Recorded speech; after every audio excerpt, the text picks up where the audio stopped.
नमस्कार। एफिड्रा में स्टेम की आंतरिक संरचना और उसमें स्टेम की द्वितीयक वृद्धि के बाद स्टेम की संरचना के बाद अब हम आते हैं एफिड्रा में लीफ की आंतरिक संरचना। लीफ की एनाटॉमी क्या है? तो उसके लिए हमको लीफ की एनाटॉमी की स्टडी करने के लिए हम उसके अनुप्रस्थ काटते हैं। लीफ के अनुप्रस्थ काटने पर हमको उसमें 3 ऊतक के क्षेत्र 3 भागों में ये विभेदित दिखाई देती है। बाह्य त्वचा, एपिडर्मिस, मेसोफिल और स्टीलर रीजन। सबसे पहले आते हैं हम कि बाह्य त्वचा किस प्रकार की दिखाई देती है। तो लीफ की जो बाह्य त्वचा है वो सबसे बाहरी परत इसकी मोटी क्यूटिकल से ढकी हुई होती है। एपिडर्मिस होती है सबसे बाहरी परत और वो क्यूटिकल से ढकी हुई होती है। एक पंक्ति में व्यवस्थित होती है और मृदु तक मतलब पैरेन्काइमेटस कोशिकाओं के द्वारा निर्मित होती है। इसकी बाहरी भित्ति जो है वो मोटी होती है और बाह्य त्वचा में हैप्लोकिलिक प्रकार के धसे हुए रंध्र पाए जाते हैं। स्टोमेटा जो है वो हैप्लोकिलिक प्रकार के अंदर धसे हुए पाए जाते हैं और इस परत में कोशिकाएं जो है वो रेडियली इलोंगेटेड होती है। यहाँ पर आप डायग्राम में देख सकते हैं, ये लीफ का डायग्राम है। ये धसे हुए स्टोमेटा, यहाँ पर ये बाह्य त्वचा एपिडर्मिस और ये अंदर की तरफ धसे हुए स्टोमेटा दिखाई देंगे और इसके ऊपर ये मोटी सी ये क्यूटिकल की परत दिखाई देगी। इसके बाद अंदर की तरफ आते हैं तो मेसोफिल टिश्यू दिखाई देता है। मेसोफिल टिश्यू 2 प्रकार की कोशिकाओं से मिलकर बना हुआ होता है, पैलिसेड टिश्यू और स्पॉन्जी टिश्यू।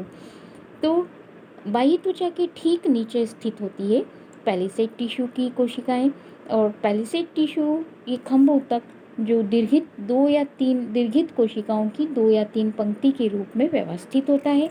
ये यहाँ पर ये दो पंक्तियों में हमको दिखाई दे रहा है और इनकी कोशिकाओं में क्लोरोप्लास्ट प्रचुर मात्रा में पाया जाता है और इनमें इंटरसेलुलर स्पेसेस भी अंतरकोशिकीय अवकाश भी उपस्थित होते हैं। इसके बाद जो दूसरा है टिश्यू मेसोफिल का, वो है स्पॉन्जी टिश्यू।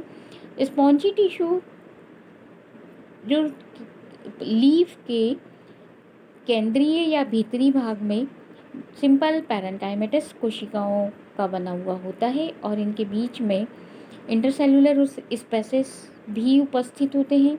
परंतु स्पॉन्जी टिश्यू की जो कोशिकाएं हैं, ये यहाँ पर ये जितना भी स्पॉन्जी टिश्यू है ये इसकी कोशिकाओं में क्लोरोप्लास्ट नहीं पाया जाता है, ये क्लोरोफिल रहित होती हैं।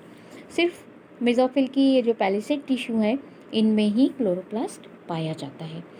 इसके बाद अंदर की तरफ आते हैं हम तो ये स्टीलर रीजन दिखाई देता है हमको और ये इसके अंदर स्पॉन्जी टिश्यू में 2 वस्कुलर बंडल अंतःस्थापित होते हैं, एम्बेडेड होते हैं स्पॉन्जी टिश्यू में। प्रत्येक संवहन बंडल एक पैरेन्काइमेटस शीट के द्वारा घिरा हुआ होता है। ये 2 बंडल हैं, ये एक बंडल और ये दूसरा बंडल, और इसके चारों तरफ ये पैरेन्काइमेटस शीट पाई जाती है। पैरेन्काइमेटस कोशिकाओं की बनी हुई शीट होती है और ये वस्कुलर बंडल कंजॉइंट, कोलैटरल और क्लोज्ड होते हैं।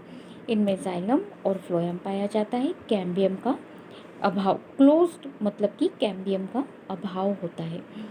संवहन बंडल का जाइलम फ्लोएम की तुलना में अपेक्षाकृत कम विकसित होता है। जाइलम कम विकसित होता है। ये यहाँ पर ये छोटे छोटे से जाइलम दिखाई दे रहे हैं हमको और फ्लोएम का पोर्शन ज़्यादा मात्रा में दिखाई दे रहा है। तो जाइलम जो है वो फ्लोएम की तुलना में अपेक्षाकृत कम विकसित होता है। इसमें केवल ट्रैकिड्स ही पाई जाती हैं और वैसल्स पूर्णतया अनुपस्थित होती हैं।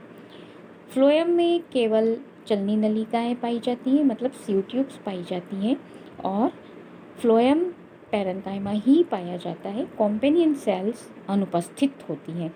सिंपल स्टील पाई जाती है बिल्कुल। जाइलम और फ्लोएम, कैम्बियम अनुपस्थित होता है और जाइलम जो है वो केवल ट्रैकिड्स से ही बना हुआ होता है, ट्रैकिड्स और पैरेन्काइमा का ही बना हुआ होता है, जब और वैसल्स अनुपस्थित है। इसी तरह से फ्लोएम केवल स्यूट्यूब्स और फ्लोएम पैरेन्काइमा का ही बना हुआ, मतलब फ्लोएम में केवल स्यूट्यूब्स और फ्लोएम पैरेन्काइमा ही पाई जाती है। कॉम्पेनियन सेल्स अनुपस्थित होती हैं। और लीफ जो है, जैसा कि पहले बताया है कि लीफ के एक्सटर्नल स्ट्रक्चर के अंदर कि इफिड्रा में जो लीफ होती हैं वो छोटी होती है, अवृंत होती हैं और स्कैली लीव्स होती हैं। और अधिकांश जातियों में ये सम्मुख त्रासित व्यवस्था में पाई जाती हैं या फिर 3 से 4 चक्रों में पाई जाती है। तो स्कैली लीव्स होती हैं और ये इनके निचले सिरे जो हैं वो कोनेट होते हैं। तो पर्व संधि पर ये चारों ओर एक आवरण बनाते हैं, आवरण का निर्माण करते हैं।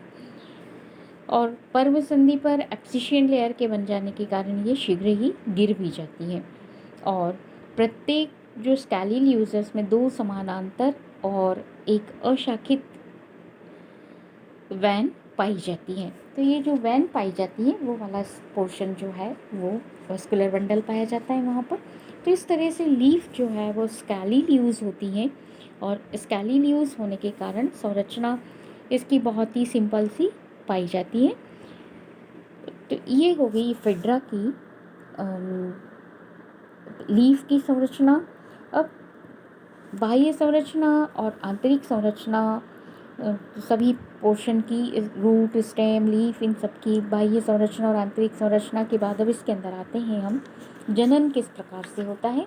तो जनन जो है वो सेक्सुअल रिप्रोडक्शन होता है, इसके अंदर मेल और फीमेल कोण का निर्माण होता है। तो जनन को हम नेक्स्ट वीडियो में देखेंगे। धन्यवाद।